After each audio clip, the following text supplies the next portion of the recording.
नमस्कार दोस्तों, पीसीएस गुरुजी में आपका स्वागत है। दोस्तों, आयोग ने यूपी पीसीएस कमीशन आयोग ने वर्ष 2023 के लिए जो एग्जाम हुआ था, पीसीएस का एग्जाम, उसका कट ऑफ जो है वो जारी कर दिया है। ये कट ऑफ जो है वो जारी हो चुका है, आप इसको देख रहे हैं। इसको आप आयोग की वेबसाइट पर जाकर डाउनलोड कर सकते हैं, कोई दिक्कत नहीं है। प्री और मेंस दोनों का जो है वो कट ऑफ है, एक ही पीडीएफ है। ऊपर जो है वो आपको प्री का दिख जाएगा और नीचे में आपको वो ये मेंस का दिख जाएगा, ठीक है। और श्रेणी वाइज है, कैटेगरी वाइज है, यानी कि पद के हिसाब से क्या कट ऑफ रहा है वो भी यहां पर है। और जो आपका जो वर्टिकल रिजर्वेशन होता है, यानी कि अनरिजर्व सीट्स, रिजर्व सीट्स, उनका भी जो है श्रेणी वाइज यहां पर आपको कट ऑफ जो है देखने को मिल जाएगा, ठीक है। अभी हम जो है डिस्कस करेंगे थोड़ा सा चीजों को कि क्या ट्रेंड चल रहा है इस समय, क्या ट्रेंड चल रहा है, क्योंकि कुछ दो तीन बातें बहुत इंटरेस्टिंग हैं जिसको समझना बहुत जरूरी है। पहला समझना जरूरी है कि कितने क्वेश्चंस को टारगेट किया जाए। अगर हम प्री की बात करते हैं तो कितने क्वेश्चंस को टारगेट किया जाए, क्या एक सेफ स्कोर रह सकता है। अभी 2024 का एग्जाम आने वाला है, ठीक है, और आपके दिमाग में रहेगा कि क्या टारगेट किया जाए कि जो एक सेफ स्कोर रहे, ठीक है। क्योंकि होता क्या है कि प्री के बाद रिजल्ट आने तक लगभग 1 महीने से ज्यादा का समय रहता है। उस समय बड़ा कंफ्यूजन रहता है लोगों के दिमाग में कि हाँ भाई, मेंस की तैयारी करें, क्या हम थ्रू कर रहे हैं या नहीं कर रहे हैं, ठीक है। तो वहां पर एक रेंज पता होना चाहिए कि हाँ भाई, इतने अगर क्वेश्चन हमारे राइट हो जाएंगे तो हम सेफ अपने आप को समझ लेंगे, ठीक है। तो वो हम समझने की कोशिश करेंगे 2023 के पैरामीटर्स के साथ कि भाई 2023 में क्या रहा था तो 24 में क्या रह सकता है, इसको देखेंगे। प्लस हम देखेंगे मेंस को, देखा कि मेंस में क्या चल रहा है, ठीक है, कि मेंस में कितने नंबर मिनिमम ला दिए जाएं जिससे कि मेंस आपका क्रैक हो जाए, ठीक है। तो वो एक आइडिया आपको मिल जाएगा कि आपकी प्रिपरेशन उस अकॉर्डिंग हो जाएगा। और ये जानना बहुत जरूरी होता है, इसको मतलब इसको आप जितना ये चीजें क्लियर रहती हैं एग्जाम में, आप अपनी स्ट्रैटेजीज को उस हिसाब से कर पाते हो। तो इसको बहुत तसल्ली बख्श होकर सुनिएगा, समझिएगा, जिससे कि आप अपनी तैयारी को, स्ट्रैटेजी को बेहतर तरीके से कर पाओ, ठीक है। तो डिस्कस करते हैं। सबसे पहले आप सबसे निवेदन है कि आप चैनल सब्सक्राइब कर लें और वीडियो को लाइक कर दें, जिससे कि हमें भी थोड़ा सा मोटिवेशन मिले कि आप लोग जो है जो कंटेंट जो पसंद आपको आ रहा है। चलिए पहले देखते हैं एग्जीक्यूटिव ग्रुप के अंदर क्या क्या रही। प्री का शुरू में है, प्री का है ये, और प्री में हम देखते हैं कि कितना मिनिमम ये लोग स्कोर कर रहे हैं। यहाँ पे एक यहां देखिए, ये श्रेणी है, ये श्रेणी है, और यहां पर अंतिम अभ्यर्थी के प्राप्तांक है, अंतिम अभ्यर्थी, ठीक है। इसका क्या मतलब होता है, एग्जाम मैं आपको देता हूं। जैसे लेट सपोज मान लेते हैं कि 171 सीट्स थी आपकी, 173 सीट्स जो थी वो थी आपका UP PCS pre UP PCS 2023 के लिए 173 सीट्स थी, ठीक है। अब इसका जो 15 टाइम्स ले लिया, ठीक है। अब तो अगर हम वैसे कैलकुलेशन अलग अलग है, लेकिन अगर मानते हैं कि अगर 15 टाइम्स लिया होगा तो लेट सपोज 5000 है। लेट सपोज, मैं भी यहां पे कैलकुलेशन नहीं कर रहा हूं, मैं एक बात कह रहा हूं कि लेट सपोज 5000 लोगों को चूज किया गया। तो ये अलग अलग कैटेगरीज होती है, 5000 से ज्यादा हो सकते हैं, कम हो सकते हैं, अलग अलग हिसाब से, लेकिन एक मोटा मोटा समझाने के पॉइंट ऑफ व्यू से। तो अब जो एग्जाम हुआ होगा उस एग्जाम के बाद जो लिस्ट तैयार होती है, यानी कि किसी के नंबर आए होंगे 160, किसी के नंबर आए होंगे 159, किसी के नंबर आए होंगे 155, ऐसे नंबर आए होंगे। तो जब ये कैलकुलेट किया गया और ये अंतिम 5000 लोग यहां पर मान लो, तो अंतिम व्यक्ति जिसके नंबर आए होंगे वो उस नंबर जो था वो नंबर था 125। जो अंतिम व्यक्ति, यानी कि अगर टॉप 5000 लोग को चूज किया गया, 5000 लोग ही चाहिए थे, तो जो 5000वां नंबर था उस व्यक्ति के नंबर जो थे वो 125 थे। तो अंतिम अभ्यर्थी के प्राप्तांक है, अंतिम अभ्यर्थी के, तो उससे ऊपर वाले जो होंगे उनके नंबर इससे ज्यादा रहे होंगे, ठीक है। जितने लेने थे उतने आ गए इसके अंदर। यहां पर एक चीज हमें क्लियर हो गई इसके अंदर। अब यहां पे हमें एक चीज और समझनी है कि जो अनरिजर्व कैटेगरी है, यानी कि जनरल कैटेगरी है, अनरिजर्व कैटेगरी, उसमें 125 नंबर है, जो कि लगभग 94 क्वेश्चंस के बराबर होता है। किसके बराबर होता है? 94 क्वेश्चंस के आसपास। अब इसमें यह भी क्लियर नहीं है, क्योंकि यहां पर एक चीज समझने वाली बात है कि चूंकि 200 नंबर का पेपर होता है, ठीक है, और 150 सवाल आपसे पूछे जाते हैं, तो मोटा मोटा 1.33 हम लोग कैलकुलेट करते हैं पर क्वेश्चन। लेकिन यहां पे पॉइंट रहता है कि आयोग हमेशा 2-3 सवाल जो है वो उसको गलती हो जाती है, कुछ गलत हो जाता है या उसको वो निरस्त रद्द कर देता है, तो ये जो आंकड़ा है 1.33, कभी कभी ये 1.35 भी हो सकता है या 1.4 भी हो जाता है, कभी ये तो डिपेंड करता है कितने क्वेश्चन हटाए गए, क्या नहीं हटाए गए, ठीक है। तो लेकिन एक मोटा मोटा एक हम आइडिया लेने की कोशिश कर रहे हैं कि अगर मान लो 150 में से 150 क्वेश्चन ही रहे हैं, कुछ हटाया नहीं गया, तो 94 क्वेश्चंस के आसपास जो है आप जिसके सही रहे होंगे, नेट का मतलब है नेगेटिव मिलाने के बाद, नेट का मतलब है नेगेटिव मिलाने के बाद 94 क्वेश्चंस के सही रहे होंगे, यानी 125 नंबर के बन रहे होंगे, वो लोग प्री क्वालिफाई कर रहे थे। यहां पर मोटा मोटा आपको आइडिया मिल गया कि अगर 173 वैकेंसी रहती है तो लगभग आपको 94-95 क्वेश्चंस सही करने, मतलब सही ज्यादा करने होंगे, सही तो हो सकता है आपको 102, 104, 105 करने होंगे, कट कटाकर आपको 95, 96 के आसपास रहना पड़ेगा अगर 173 सीट्स हैं, जो कि पिछले बार थी, ठीक है। अब दूसरे कैटेगरी को देख लेते हैं, एससी कैटेगरी देख लेते हैं। एससी में 112, ठीक है, जो लगभग आई थिंक होता है 85 के आसपास, क्वेश्चंस के आसपास होता है, ठीक है। एसटी की बात करते हैं तो 109 नंबर है, ये नंबर्स हैं, ठीक है। उत्तर प्रदेश ओबीसी वालों को 128। अब यहां पे देखिए बड़ा इंटरेस्टिंग चीज बन गई यहां पर कि जो ओबीसी का कट ऑफ है वो cut off general cut off से ऊपर गया है। ये होता रहता है, यहां पर ऐसा कोई ये बात नहीं है कि ये पहली बार हुआ है, ये होता रहता है कि ओबीसी का जो कट ऑफ है, ओबीसी का कट ऑफ जो है वो जनरल के कट ऑफ से ऊपर गया हुआ है, ठीक है। ईडब्ल्यूएस मैं पिछले जब ये ईडब्ल्यूएस लॉन्च हुआ था, जब पहली बार यहां पर आया था, और उस समय अगर मेरा पुराना वीडियो देखेंगे तो मैंने ये बात कही थी कि सरकार ने जो क्राइटेरिया रखा हुआ है ईडब्ल्यूएस को लेकर कि कौन कौन से लोग ईडब्ल्यूएस में आते हैं, वो इतना ज्यादा ऐसा फैला हुआ है कि आपके 70-80% लोग तो ईडब्ल्यूएस में आ ही जाते हैं। मतलब जो इनकम पैरामीटर को उन्होंने क्राइटेरिया बनाया है उसमें बहुत सारे लोग जो है ईडब्ल्यूएस के अंदर आते हैं। उसका असर देखिए ये होता है कि मैंने कहा था कि अगर मैक्सिमम लोग ईडब्ल्यूएस के अंदर आएंगे तो ईडब्ल्यूएस का फायदा किसी को मिलने वाला नहीं, बल्कि उसको तो नुकसान ही होगा, जो यहां पर देखने को मिल रहा है। ईडब्ल्यूएस का कट ऑफ 129 सबसे ज्यादा गया है, जनरल 125 गया है और ओबीसी 128। ओबीसी तो ईडब्ल्यूएस होता ही नहीं है, तो आप ये देखिए कि जो जनरल कैटेगरी के लोग थे जिन्होंने ईडब्ल्यूएस नहीं भरा उनका कट ऑफ 125 जाता है और ईडब्ल्यूएस में जो थे वो 129 है, क्योंकि मैक्सिमम लोग इसके अंदर जो हैं वो हैं, मैक्सिमम लोग इसके अंदर हैं, तो ईडब्ल्यूएस कट ऑफ ऊपर जाएगा ही जाएगा इसके अंदर। तो अब आपको ये सोचना है कि ईडब्ल्यूएस का रिजर्वेशन का फायदा आपको उठाना है या नहीं उठाना है।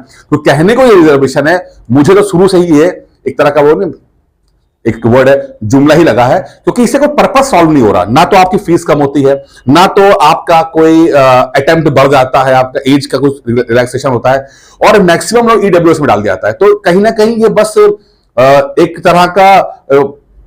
तरह का बस खुश करने की कोशिश की थी, हाँ भाई आप डिमांड ये ले लो बस जनरल कैटेगरी वाले, कि बाकी लोग रिजर्वेशन मिल रहा है, एससी एसटी ओबीसी को मिल रहा है, पिछड़ों को मिल रहा है, तो आप भी ले लो। इस तरह से फायदा कुछ नहीं है, पर्पस को सॉल्व नहीं हो रहा है। तो यहां पर आपको देखने को मिल रहा है कम से कम पीसीएस के अंदर, यूपी पीसीएस 2023 के अंदर ईडब्ल्यूएस से किसी को बहुत फायदा देखने को नहीं मिल रहा है। 129 नंबर यहां पर जा रहा है, 125 जनरल कैटेगरी जा रहा है। आप खुद देख लीजिएगा कि आगे आपको क्या करना है।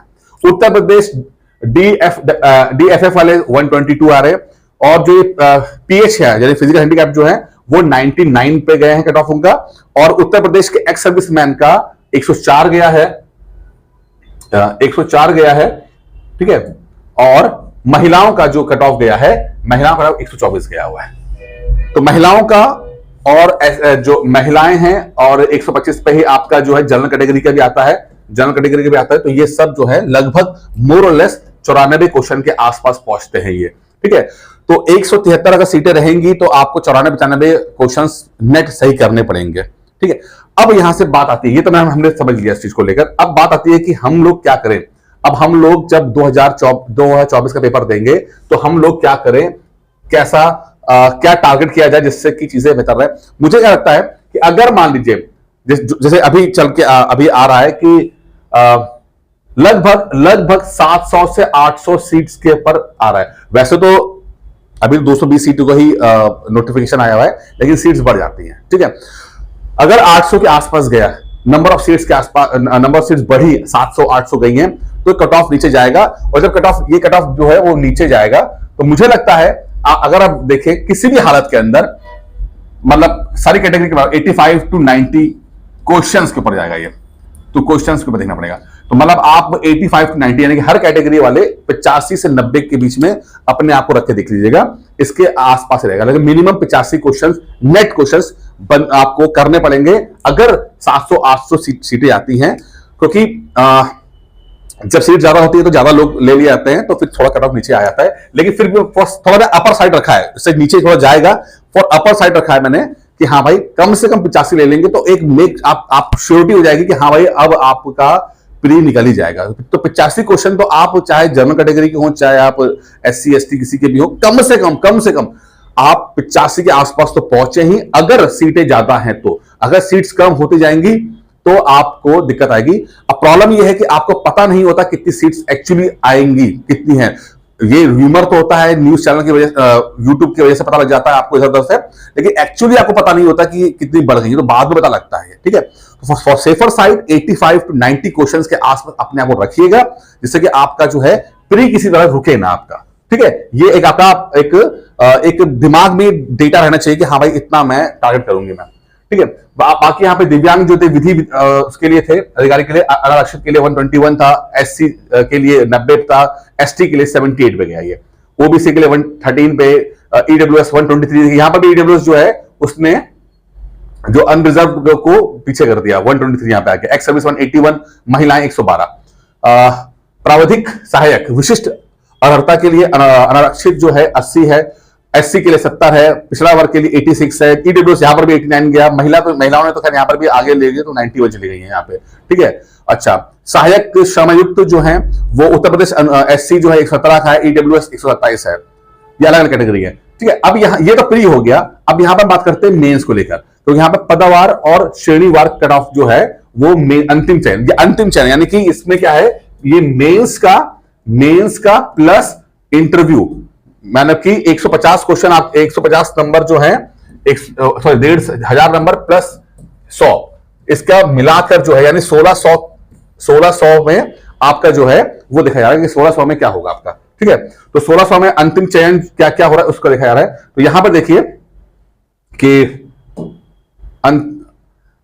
एसडीएम के लिए आप एक चीज देखेंगे कि जो अनरिजर्व्ड है, ठीक है, अनरिजर्व्ड है, जनरल कैटेगरी है 887 और 857, यानी कि अंतिम व्यक्ति 857 वाला था और टॉपर जो था वो 887 के ऊपर था। यानी 1600 में से आपको कम से कम 857 से लेकर 887 तक के नंबर आपको आना चाहिए, तब आपको एसडीएम बनता आपके जनरल कैटेगरी के। वहीं पे एससी के लिए आपका 829 से लेकर 858 का था। ठीक है, आपका जो एसटी था 858 से लेकर 829 था, सॉरी आपका एससी का था, ये एससी का था, ये ओबीसी का था, ओबीसी का 840 से लेकर 856 है। ठीक है, ईडब्ल्यूएस 857 से लेकर 847। तो यहां पर आप देख रहे हो कि ईडब्ल्यूएस जो है मेंस के अंदर थोड़ा सा कम देखने को मिल रहा है अब जनरल कैटेगरी में। तो जिन लोगों ने जो लोग हैं उनको ईडब्ल्यूएस का फायदा प्री में तो नहीं मिला है, बट मेंस में आप देख सकते हो कि यहां पर एटलीस्ट यहां पर आपको देखने को मिला कि 857 यहां पर आपका जो है मैक्सिमम वाला जो है वो 857 गया, लेकिन यहां पर मिनिमम वाले 857। तो यहां पर अनरिजर्व कैटेगरी वालों को के जो है वो ज्यादा कट ऑफ है एज कंपेयर टू ईडब्ल्यूएस की यहां पर 847 से 857 है, यहां पर 857 से 887 है। तो अनरिजर्व कैटेगरी, जनरल कैटेगरी यहां पर थोड़ा सा कट ऑफ उसको ऊपर गया है, लेकिन ईडब्ल्यूएस वालों को यहां पर 10 नंबर का फायदा देखने को मिल रहा है। तो प्री में तो नहीं मिल रहा है, लेकिन मेंस में बिल्कुल देखने को मिला है। ठीक है, आपका मेंस प्लस इंटरव्यू के अंदर दिव्यांग जो है वो 686 से लेकर 686 तक ही है, और भूतपूर्व सैनिक जो है 884 से 843 के बीच में है। ठीक है, महिला को नहीं दिया हुआ है। उप निबंधक जो है उसमें अनारक्षित जो है वो 874 से 821 है, एससी 780 से 735 है, एसटी 642 से 642, ओबीसी 874 से 780, ईडब्ल्यूएस 811 से भूतपूर्व सैनिक जो 784। ठीक है, फिर आपका अधीक्षक कारागार जो है वो एससी जो 802 और ओबीसी 827 है। फिर कोषाधिकार के लिए अनारक्षित जो है 844 838 तक रेंज है, एससी की 822 से 807, ओबीसी की 834 833, ईडब्ल्यूएस 835 835, होमगार्ड कमांडेंट जो है वो 845 पे आ गया आपका। कर निर्धारण अधिकारी जो है नगर विकास अनुभाग 778 की रेंज में है, पूरा है ये, आप देख लीजिए 778, 760, एससी का 762, 728, ओबीसी का 759, 740, ईडब्ल्यूएस 736 और महिला 760।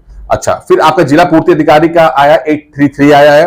फिर सहायक श्रमायुक्त, ये अलग अलग विभाग होते हैं, ठीक है, 793, ठीक है, ये आ गया आपका।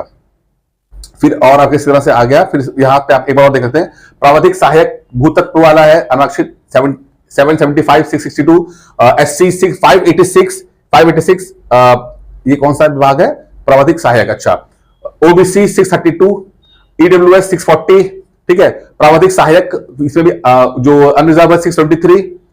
यहां पर आप विधि अधिकारी जो है, ये स्पेशल वैकेंसीज हैं, ध्यान रखिएगा, 637, 626, ओबीसी 696। अच्छा, बाकी विधि अधिकारी यहां पर होगा। पुलिस या आपका जो पीपीएस होते हैं डीएसपी के लिए 855 टू 841, एससी में 826 से 810, ओबीसी का 838, 828, ईडब्ल्यूएस 840, 830। यहां पर भी ईडब्ल्यूएस होने का फायदा आपको मिला है, यहां पे कम से कम 11 नंबर का फायदा आपको ईडब्ल्यूएस का यहां मिला हुआ है।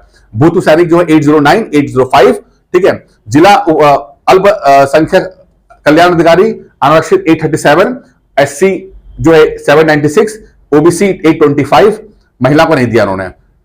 जिला दिव्यांग जो है उसमें एससी जो है 7, एक ही सीट थी यहां पर। जिला पिछड़ा वर्ग है आरक्षित के लिए 35 है, एससी के 801 है, अन्य पिछड़ा वर्ग 831 है आपका, ठीक है।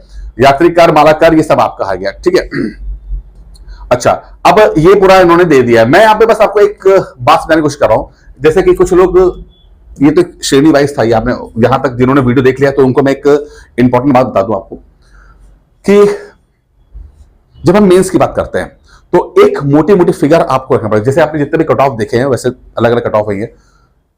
एक बात आपने देखी होगी कि मेंस जो 1500 नंबर का आपका होगा, मेंस जो 1500 नंबर होगा, ठीक है, उसमें कितना नंबर लाया जाए। मुझे क्या लगता है, जो पर्सनली मुझे लगता है कि अगर आपके किसी भी हालत में 45% मिनिमम नंबर हैं, 45% नंबर है आपके मिनिमम, ठीक है, और फिर आपके 100 नंबर का इंटरव्यू हो जाएगा, 100 नंबर का इंटरव्यू हो जाएगा। उसमें भी अगर हम देख लेते हैं कि जो देखा गया है कि 50, 60, 65 नंबर आपको मिल जाते हैं, ठीक है, तो आपके लेट सपोज 50 नंबर या 60 नंबर ऑन एवरेज नंबर मिल जाते हैं, ठीक है, तो ये मिनिमम आपको जो है वो क्वालिफाई करा देता है, कुछ ना कुछ आपको पीसीएस बना देगा, पीसीएस बना, प्रॉपर नहीं बनाएगा, पीसीएस बना देगा आपको, कोई ना कोई आपको वैकेंसी मिल ही जाएगी। ऐसा मानना है मेरा कि 45% नंबर पे आपको मोर और लेस कुछ ना कुछ मिल जाएगा।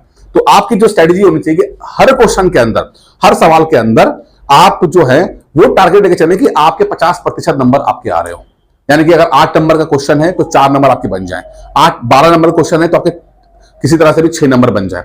सिंपल, कोई बहुत ज्यादा हाईटेक काम नहीं करना, आपको बस इस बात पर फोकस करना है कि मैं जो भी क्वेश्चन लिखूंगा उसके मेरे 50% नंबर आने चाहिए, ठीक है। 50% नंबर पे का कहानी क्या होती है कि मान लीजिए कि 12 नंबर का क्वेश्चन है, मेरा हमेशा मानना है कि अगर कोई 12 नंबर का क्वेश्चन है और 200 वर्ड्स में हमें लिखना होता है, सबसे अच्छी स्ट्रेटेजी होती है कि आप जो है वो एक 10 टॉप पॉइंट्स ले लीजिए। जैसे 12 नंबर क्वेश्चन में 12 पॉइंट ले लीजिए, बस किसी भी टॉपिक के 12 पॉइंट्स। तो अगर आपको नोट्स बना रहे हैं तो 12 पॉइंट्स अगर आपने कर लिए, मुझे लगता है कि 12 पॉइंट्स आपके तैयार हैं तो आप उससे ज्यादा आपको टाइम भी नहीं मिलेगा, उससे ज्यादा स्पेस भी नहीं है आपके आंसर लिखने के लिए। तो 12 नंबर मतलब 12 पॉइंट्स, 8 नंबर मतलब 8 पॉइंट्स। तो आप जब नोट्स बनाइए तो बस इतना रखिए। इससे अगर आपके 8 पॉइंट्स 12 पॉइंट्स मतलब तैयार हो चुके हैं तो उसका छोड़ दो, उसके बाद उस टॉपिक पे नोट्स बनाने की जरूरत नहीं है आपको, ठीक है। क्योंकि इससे ज्यादा आप लिखोगे तो आप यूज नहीं कर पाओगे, इसका मेंस में यूज नहीं कर पाओगे, जगह ही नहीं है वहां पर, ठीक है, ना टाइम है। तो अपने इससे क्या होगा, आपका टाइम मैनेजमेंट अच्छा हो जाएगा। फिलहाल जब तैयारी कर रहे होगे तो बस 10-12 पॉइंट अगर आपके तैयार है, आप समझना वो टॉपिक आपका तैयार हो गया तो छोड़ दो। क्योंकि अगर 50% नंबर आप ला रहे हो, ज्यादा नहीं, 50% नंबर लेकर आ रहे हो, आपका भला हो जाएगा। कुछ ना कुछ 50% में तो आपको अच्छी खासी रैंक मिल जाएगी, लेकिन 45% पे भी आप पीसीएस बन जाओगे। ज्यादा कुछ किसी भी कैटेगरी की हो, 45% नंबर पे आप ठीक ठाक से आपको ना मिल जाएगा। तो कोई बहुत मुश्किल नहीं है, बहुत रॉकेट साइंस नहीं है। उधर आपको 85 से 90 क्वेश्चन आपको देखना है, यानी कि लगभग 60 से 65% नंबर आपको वहां लाने हैं, और यहां पर आपको 45 से 50% नंबर लेकर आना है, आपका सिलेक्शन हो जाएगा, ठीक है।